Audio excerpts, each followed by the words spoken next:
What I did to break the ice at my first meeting was try to encourage them with positive reinforcement about how proud I was of them for recognizing that, not to be trite, but reading is fundamental.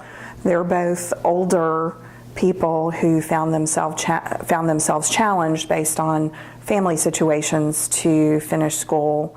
One dropped out in the 6th grade, and one was essentially socially promoted without being able to read. And so I also let them tell me their story and why they wanted to do this.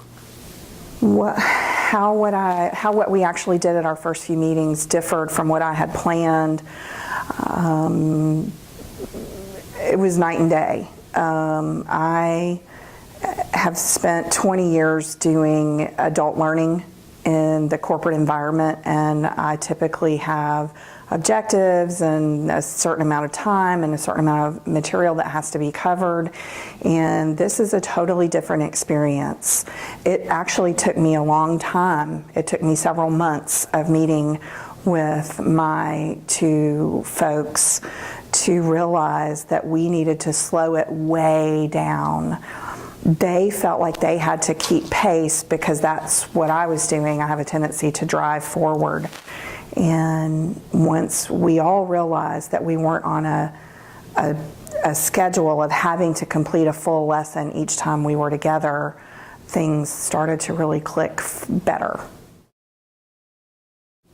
How I felt after my first meeting was relieved, because like I said, I was so nervous that I wasn't going to know what I was doing and they weren't going to like me, and we weren't, or I wasn't going to like them, and we just weren't going to click. And they are both so appreciative of anything that anybody does for them.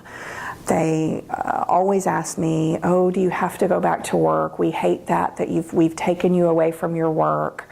They're just so incredibly grateful. In order to prepare for my second meeting, I really needed to experience my first meeting, and I realized very quickly that my plans were going to go out the window because I needed to listen to how best that my students needed to learn.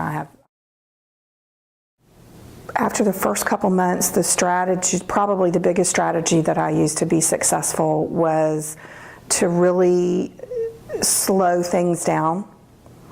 And if we have to repeat lessons multiple times, it's very important, because I have two students that I work with at the same time, that we take turns.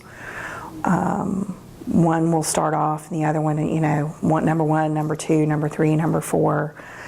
And sometimes one will be getting something and one won't.